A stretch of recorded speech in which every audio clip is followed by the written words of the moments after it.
Bonjour, bienvenue à cette présentation sur l'alimentation et la santé du cœur.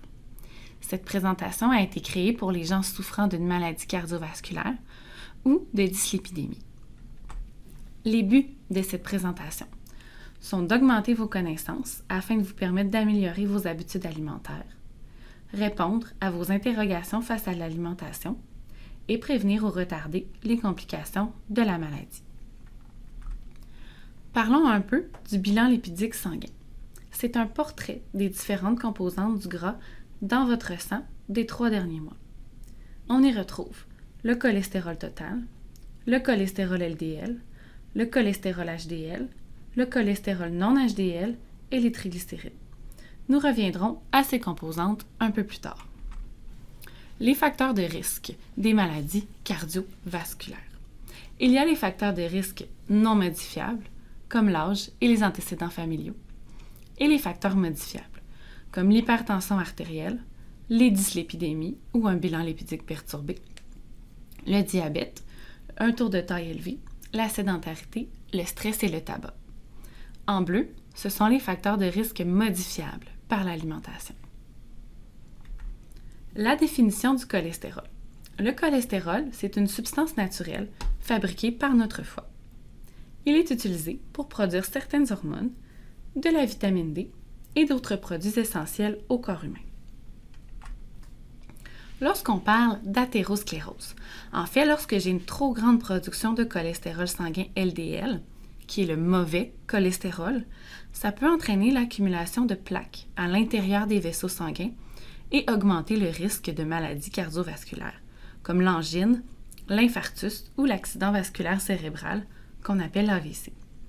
Comme vous pouvez voir sur la photo, ça débute par des dépôts de graisse dans les vaisseaux sanguins, puis il y a une formation de la plaque d'athérome et une fissure de la plaque et la formation d'un thrombus. Parlons maintenant des LDL. C'est lui qui est appelé le mauvais cholestérol. Le cholestérol LDL se dépose sur les parois des artères et contribue donc à la formation de la plaque, comme on vient tout juste de le voir. Pour abaisser le LDL, il faut réduire sa consommation de gras saturés trans, augmenter la consommation de fibres solubles, ainsi que maintenir un poids santé. Le cholestérol HDL, c'est lui qui est appelé le bon cholestérol. Il transporte l'excédent de cholestérol au foie pour qu'il soit supprimé de l'organisme. Son taux doit donc demeurer le plus haut possible. Pour l'augmenter, on veut cesser de fumer, faire de l'exercice régulièrement tout en maintenant au poids santé ou un poids stable. Les triglycérides, c'est une autre molécule de gras qui fait augmenter la production de LDL, notre mauvais cholestérol. Il est mis en réserve dans les cellules adipeuses. Les triglycérides augmentent souvent en présence d'un grand surplus de poids. Plus j'ai un surplus de poids, plus j'ai de cellules adipeuses et plus je peux accumuler des triglycérides. Comme indiqué dans l'image, l'alcool et le sucre augmentent les triglycérides qui font augmenter à leur tour les LDL et ainsi le risque de maladies cardiovasculaires. Pour améliorer les triglycérides, on veut éviter ou diminuer notre consommation d'alcool, soit 2 consommations par jour pour les hommes et 1 par jour pour les femmes, et pas à tous les jours. On veut également diminuer les sucres concentrés.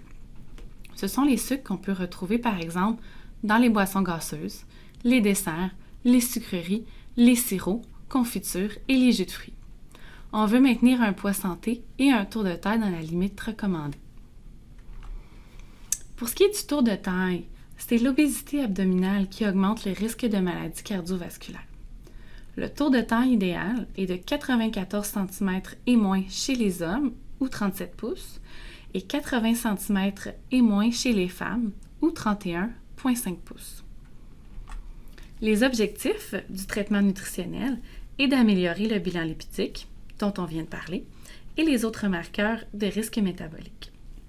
Réduire le risque d'événements cardiovasculaires, améliorer favorablement la morbidité et la mortalité, et maintenir ou atteindre un poids santé. Sachez qu'une perte de poids de 5 à 10 % de votre poids initial est bénéfique.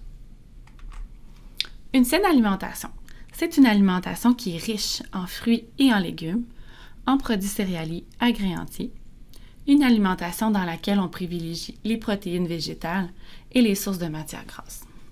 C'est aussi une alimentation qui permet de combler des besoins physiques, donc notre énergie, et sociaux, reliés à l'alimentation. C'est aussi une question de fréquence. On veut mettre de l'importance sur les aliments quotidiens, un peu de place pour les aliments d'occasion, et on veut quand même laisser une place aux aliments d'exception ou aux aliments plaisir.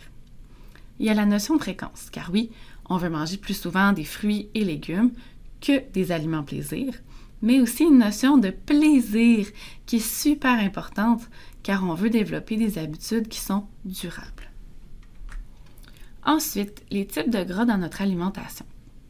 On a les gras saturés, les gras trans, les gras insaturés, comme les monoinsaturés et les polyinsaturés, le cholestérol alimentaire et les phytostérols ou stérols végétaux. Débutons par les gras saturés. Ils augmentent les LDL, la résistance à l'insuline et sont pro-inflammatoires.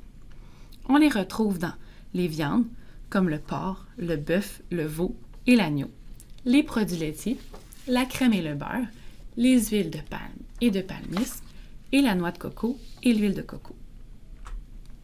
Les gras trans augmentent les LDL, les triglycérides, la résistance à l'insuline. Ils abaissent les HDL, le bon cholestérol, et sont pro-inflammatoires.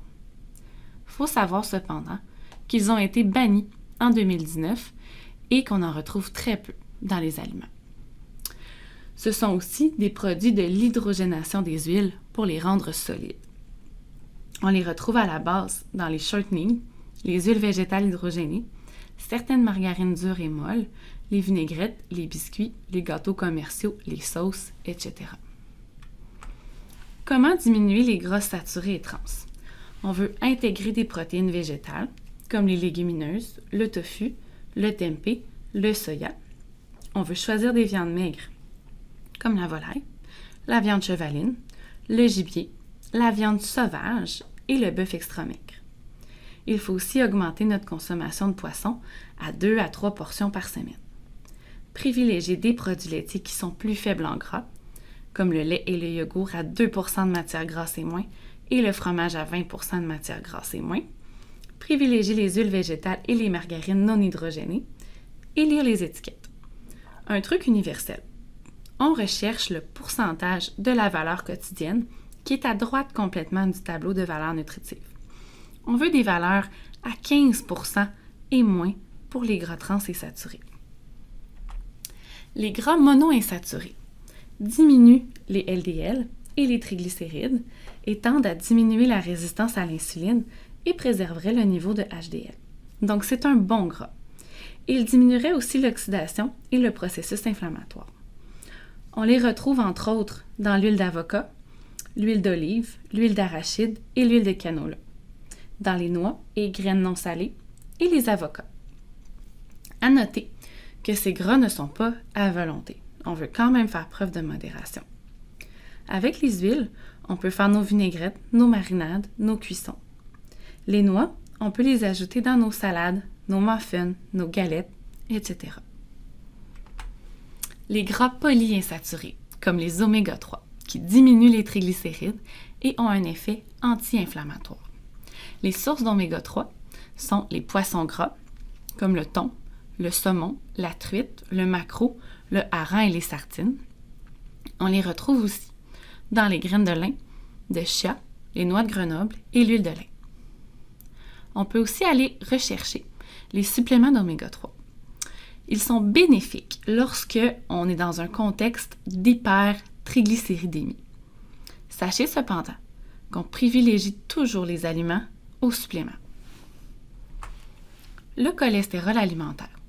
Il provient de sources animales seulement et il augmenterait les LDL.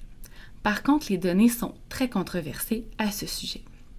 On conclut donc qu'il n'y a pas de recommandation pour la consommation de cholestérol alimentaire.